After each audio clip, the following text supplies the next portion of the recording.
ser mulher. É sofrer e não desistir de nada. Sempre lutar pelo seu objetivo na vida. Ser mulher é tudo de bom. Nossa, eu acho que ser mulher é divino. Não tem coisa melhor que mulher. Aliás, eu agradeço a Deus por ter nascido mulher, né? E o setor portuário de Itajaí Navegantes comemora a chegada de mais uma linha que vai passar a atender o continente africano. Agora apenas a Oceania está de fora da rota portuária da nossa região. A nova linha que vai ligar o porto de Itajaí e Navegantes à África deve impulsionar o trabalho portuário na região. A principal carga a ser exportada deve ser a de carnes congeladas. Este diretor do órgão gestor de mão de obra avulsa no município avalia o serviço como favorável para a economia local. Essa linha nova aqui, trabalhando pela IPMT, obviamente ajuda a manutenção dos empregos aqui nossos itajaienses. Uma vez que atualmente nós temos uma variação grande ainda de carga, até mesmo pela disputa comercial entre os terminais.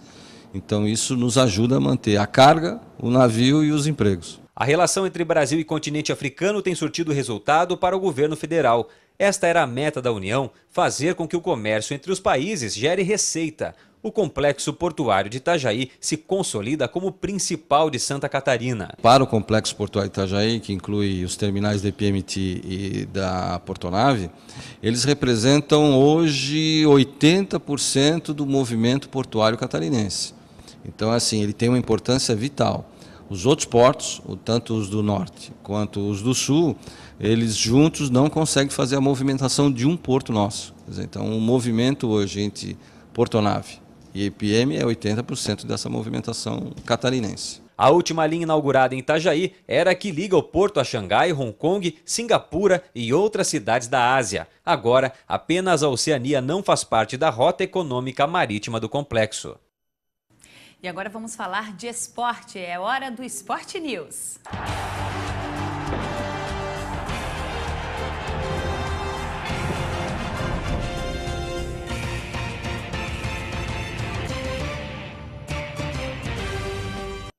E é claro, Carlos Maganin é quem traz todas as informações pra gente. Quais os destaques que temos para hoje? Temos o destaque da Libertadores da América, né? Que continua aí a rodada e infelizmente os brasileiros não foram muito bem. Só o Grêmio.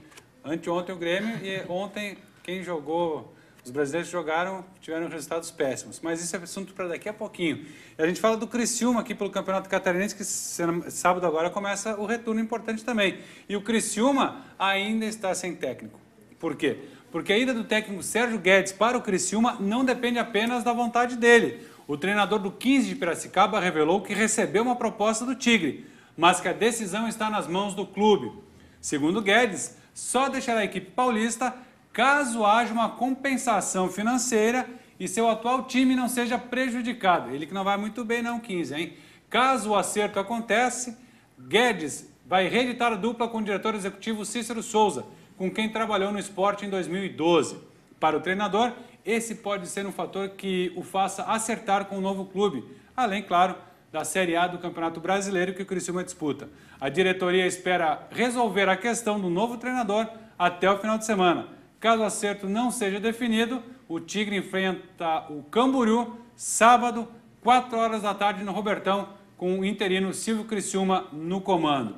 Falando do Camboriú, a sessão do Tribunal de Justiça Desportiva definiu que não foi nada boa, definiu, né, na última reunião, aí contra o time do Camboriú. O técnico Claudemir Esturion e o atacante Anderson vão pegar 4 jogos de suspensão pela respectiva expulsão na derrota por 3-0 contra a Chapecoense. Já o gandula Alexandre Marcelino, acusado de agredir verbalmente o auxiliar nesse mesmo jogo, pegou 180 dias de gancho. O clube também não escapou de punição, uma multa de R$100. Por quê? Por venda de bebida alcoólica, mas foi absolvida pela conduta do gandula. De saída, né, outra notícia que chega aí do Camboriú, que movimentou os bastidores ontem, quarta-feira, foi a saída do zagueiro e capitão Rodrigão, grande jogador aí do clube, e saiu. Ele teve uma proposta do futebol gaúcho e acertou a rescisão do contrato de forma amigável. Coisa boa não está para o Corinthians, hein? O julgamento da Conmebol sobre o caso do garoto boliviano Kevin Douglas Beltrán Espada, morto no duelo entre San José e Criciúma no último dia 20, foi adiado para hoje. Era para ser ontem, antes do jogo do Corinthians, mas foi adiado para hoje, 3 horas da tarde. A decisão será tomada pelo Comitê Disciplinar da entidade, criado no final do ano passado.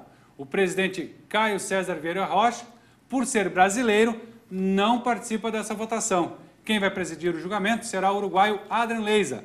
O colombiano Orlando Morales e o chileno Carlos Tapia completam o comitê que vão decidir o futuro do Corinthians. No dia 21, a Conmebol anunciou uma medida cautelar que proíbe os torcedores do Corinthians de comparecer no Pacaembu e em jogos fora de casa em todas as partidas da Libertadores. Mesmo sendo fora de casa, o Corinthians não tem torcida. E desde o dia do jogo, 12 corintianos estão presos em Oruro, indicados como responsáveis ou cúmplices, do homicídio. Eles já prestaram depoimento e a investigação continua. O governo brasileiro já se colocou à disposição para ajudar no caso e garantir boas condições aos brasileiros na prisão. Já aqui no Brasil, em São Paulo, um adolescente de 17 anos que se apresentou à Vara da Infância e Juventude de Guarulhos, assumindo ser o autor do disparo que matou Kevin. A polícia boliviana, no entanto, ainda duvida das versões apresentadas pelo menor e também pelos 12 indiciados que estão presos lá na Bolívia. E não define quando eles serão libertados para voltar ao Brasil. E eu falei da Libertadores da América, ontem teve rodada e os brasileiros não foram nada bem. Na partida aí do Tigres... Aí o Penhalba armou o chute de longe, cortou mal o contra-ataque. Gol de Penambra aos 49 do segundo tempo. Também pelo grupo aí do Palmeiras, o Libertad empatou com o Sport Cristal em 2-2. Já o Milionários bateu o San José da Bolívia por 2-1. O outro jogo da rodada foi Tijuana 1, gol de Gandolfi, 19 do segundo tempo. O Corinthians 0, derrota do Corinthians então na Libertadores da América. O outro brasileiro que jogou foi o Fluminense e o Chupato do Chile. Nunes aos 26 do segundo tempo para o Chupato. Antes disso, Fred aos 30 do primeiro tempo fez o gol do Fluminense. No balanço geral, apenas aí o Grêmio, que venceu por 4-1 o Caracas na terça-feira, foi muito bem. O resto, 2 derrotas e um empate dos brasileiros na Libertadores da América. Mesmo com o empate do Fluminense, ele segue líder do grupo 8, o Grêmio em segundo lugar. Tem mais brasileiro em campo hoje pela Libertadores, 7h15 da noite. Tem São Paulo e o Arsenal da Argentina e 9h30 o Atlético Mineiro pega o The Strongers da Bolívia para os confrontos aí dos brasileiros, então, aqui pela Libertadores da América. Os brasileiros vão ver se São Paulo e Atlético Mineiro colaboram, porque senão vai ser só o Grêmio, Luciana. Pois é, e aí você fica muito triste, né? Fico com esse muito resultado. triste. Como dizem, tem que torcer para os times brasileiros, isso não funciona. Não funciona, mas o Fluminense continua liderando. Continua liderando, mesmo com empate pelo saldo de gols. Muito obrigada, então, Maganinho. Lembrando, então, que sempre 12h45, mais informações do esporte da nossa região, nacional e internacional no Sport News. E vamos falar do Piscinão do Maracanã. O estádio aí que está se preparando para receber a Copa das Confederações e a Copa do Mundo virou um piscinão. Então, os detalhes no Sport News. Isso, a gente fala daqui a pouquinho, 12h45. Muito obrigada, Maganinho. Até amanhã, então, aqui no MCA Notícias. Até amanhã. Bom, e você vai ver no próximo bloco como a nova regulamentação da Lei Seca tem auxiliado no trabalho dos policiais nas ruas. E ainda hoje, aqui no MCA Notícias, secretarias de turismo de Itajaí e Balneário Camboriú fazem saldo positivo de mais uma temporada de verão. Não saia daí que a gente volta já já.